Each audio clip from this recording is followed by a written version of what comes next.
Hello final year. Next है आप लोगों का एग्जाम्पल नंबर 13। इसमें बच्चों के बार बार डाउट आ रहे हैं। दरअसल मैंने पिछली वीडियो में इतना सॉल्व कर दिया था और गलती से वीडियो ऑन ही करना भूल गई। तो देखो यहाँ पे क्या है कि एग्जाम्पल नंबर 13 है और क्वेश्चन नंबर कौन सा है, वो क्या नाम है, एग्जाम्पल नंबर 13 है आपका कैलकुलस ऑफ कॉम्प्लेक्स फंक्शन का। तो इसमें क्या दे रखा है, इसने कहा show that the harmonic function u satisfy the differential equation this. Second part ये है। तो सबसे पहले u अगर हार्मोनिक है तो मैं फर्स्ट पार्ट को सॉल्व कर रही हूँ। तो क्या होगा आपके पास, curly square u by curly x square plus curly square u by curly y square equal to 0। ठीक है, ये इक्वेशन मेरी सेटिस्फाई करेगी। अब एक बात बताओ, इसने यहाँ पे z और z बार का जिक्र कर रखा है, तो मेरे पास z क्या आ जाएगा, x प्लस आयोटा y, और z बार क्या होगा, x माइनस आयोटा y। ठीक है, तो अब एक बात बताओ, यहाँ पे जब मैं दोनों इक्वेशन को ऐड करूंगी, दोनों इक्वेशंस को ऐड कर दिया तो z plus z bar equal to plus iota y से माइनस आयोटा वाई कट गया, क्या बन गया 2x, और मैं 2 को नीचे लेगी तो x की वैल्यू क्या आ गई आपके पास, z प्लस जेड बार बाय 2। ठीक है, अब सेम मुझे y की वैल्यू निकालनी है, तो मैं क्या करूं y की वैल्यू निकालने के लिए कि इक्वेशन को माइनस कर दूं। तो मैंने माइनस किया तो देखो यहाँ पे क्या आएगा, यहाँ पे z माइनस, तो यहां से आ गया मेरा सिंपल सी इक्वेशन सबसे पहले कि देखो 2 आयोटा, ये 2 iota y equal to z minus z bar. ठीक है, अब क्या करना है, 2 भी नीचे आ जाएगा और आयोटा भी। आयोटा नीचे ऊपर करने के लिए मैं क्या करूं, ऊपर भी आयोटा से मल्टीप्लाई, नीचे भी आयोटा से, तो नीचे क्या आ जाएगा आपके पास आयोटा स्क्वायर, और आयोटा स्क्वायर का मतलब होता है माइनस आयोटा बाय। ठीक है, तो ये हो गया, किसकी वैल्यू निकल गई आपके पास, y की वैल्यू। अब एक बात बताओ, हमारे पास यहाँ पे जिक्र कर रखा है करली u बाय करली z बार का, तो z बार की वैल्यू निकालूंगी तो सबसे पहले मेरे पास है करली u by curly z bar. तो यहाँ पे एक बार तो x के विद रिस्पेक्ट में और एक बार y के विद रिस्पेक्ट में पार्शियल डिफरेंशिएशन, तो curly u by curly x into curly x by curly z bar same as it is y के विद रिस्पेक्ट में सेपरेट हो जाएगा। ठीक है, अब एक बात बताओ, यहां से सबसे पहले करली x by curly z bar, तो यहां से निकालूंगी तो z तो कांस्टेंट 1/2। ठीक है, तो ये 1/2, फिर curly u by curly y as it is same curly y by curly z bar, तो z बार का क्या होगा, यहां से z बार का एक तो ये z बार अपोन में 2, और ये है क्या है आपका आगे माइनस, और अगर माइनस पीछे माइनस तो प्लस का हो जाएगा, प्लस का 1/2, तो मैंने 1/2 कॉमन लेके लिख दिया। ठीक है, आगे बात समझ में। अब सेम आपको क्या करना है कि z करली z बाय करली u बाय करली z बार। ठीक है, तो इस पूरे फंक्शन का सबसे पहले 1/2 को तो कांस्टेंट है, तो मैं क्या करूंगी, इस पूरे फंक्शन का होगा तो ये देखो क्या होगा, करली square u by curly z into करली z बार। ठीक है, 1/2 बाहर, तो इसका सबसे पहले एक बार तो x के विद रिस्पेक्ट में और एक बार y के विद रिस्पेक्ट में, तो यहां से आ गया करली बाय करली x इंटू करली u by curly x plus करली u बाय करली y, और एक बार करली x बाय करली z। ठीक है, फिर प्लस में करली बाय करली y इस फंक्शन का करली u by curly y x plus करली u बाय करली y, और फिर आ जाएगा करली y बाय करली z। ठीक है, आगे बात समझ में। अब फिर से आपको किसकी वैल्यू पुट करनी है, करली x बाय करली z की, तो ये 1/2 सबसे पहले बाहर है। फिर देखो एक बार अगर मैं इसकी अंदर डिफरेंशिएशन करवाऊंगी तो ये क्या आ जाएगा मेरे पास, करली square u by curly x square plus यहां से क्या आ गया, करली square u by curly x into करली y, एक तो इनटू में करली x बाय करली z के विद रिस्पेक्ट में करेंगे तो फिर से क्या आ जाएगा आपके पास 1/2। ठीक है, फिर बीच में प्लस करली y के विद रिस्पेक्ट में करेंगे तो देखो ये आ गया करली square u by curly x into करली y, यहाँ पे क्या आ जाएगा प्लस करली square u by curly y square, और इनटू में करली y बाय करली z के विद रिस्पेक्ट में करेंगे तो ये क्या आ जाएगा आपके पास माइनस आयोटा।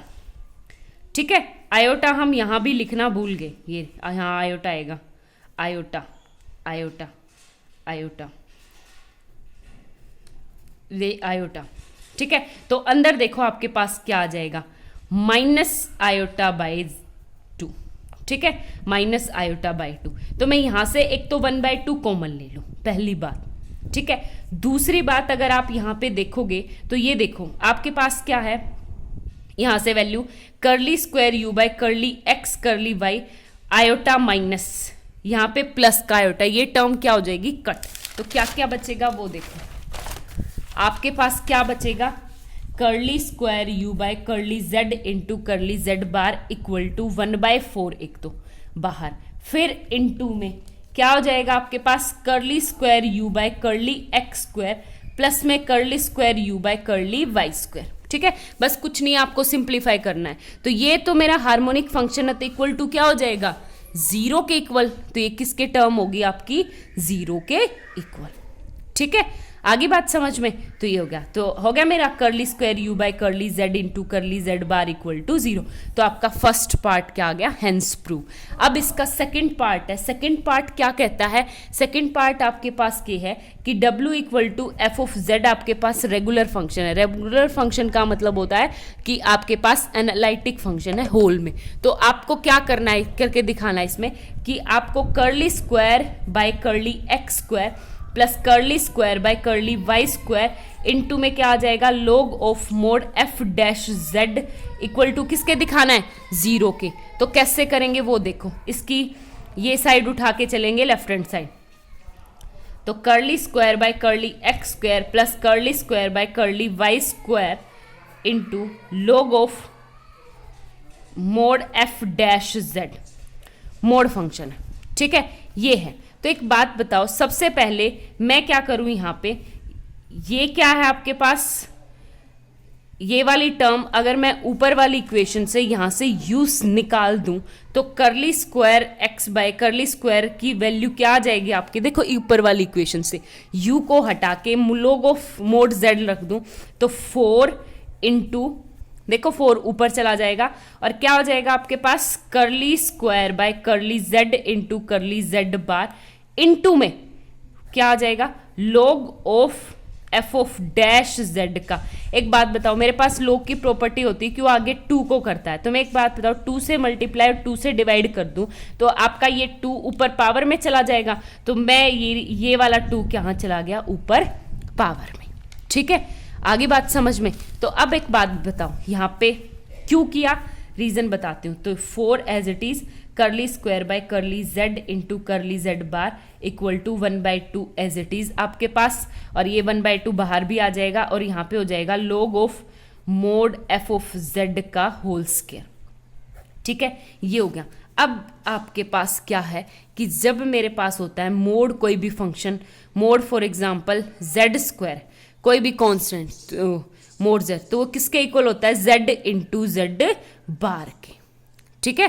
तो किसके इक्वल होता है, जेड इंटू जेड बार की, ये मैं पहले डिटेल में करवा चुकी हूँ। तो इसको मैं सेपरेट करके खोलूंगी तो ये 4 से 2 curly square by curly z into curly Z, और ये क्या आ गया मेरा log ऑफ, अब इंटू में खुलेगा जेड इंटू जेड बार, और इसका मतलब होता है f of dash z into f of dash z bar, ठीक है, बार में खुल गया। अब जब इंटू में है तो log की क्या है, 2 into 2 curly z by curly z bar into log of क्या हो जाएगा आपके पास, f of dash z plus log of f of dash z के ऊपर बार, ठीक है, सेपरेट हो गया। आगे बात समझ में। तो एक बात बताओ, यहां से आपके पास प्रॉपर्टी है, अगर मैं इसका डिफरेंशिएशन करती हूं किसके विद रिस्पेक्ट में, सबसे पहले इसका विद रिस्पेक्ट में करती हूं, देखो सबसे पहले इसका z बार के विद रिस्पेक्ट में करती हूँ, ठीक है। तो यहाँ पे z बार नहीं है तो ये टर्म 0, और इसका क्या हो जाएगा आपके पास 2 curly by curl z, differentiation करना है तो log z का क्या होता है, सबसे पहले log 1/x तो 1/f डैश z, फिर z बार, फिर इसका तो क्या आ जाएगा f डबल डैश z बार, ठीक है। अब z के विद रिस्पेक्ट में करूंगी तो ये क्या है, ये भी z बार, ये भी z बार, तो इक्वल टू क्या आ जाएगा, 0, ठीक है। यही हमें प्रूव करना था। आगे बात समझ में, बस ऊपर वाले से आपको हिंट लेना है, आई थिंक आपको समझ आ जाएगा। Thank you.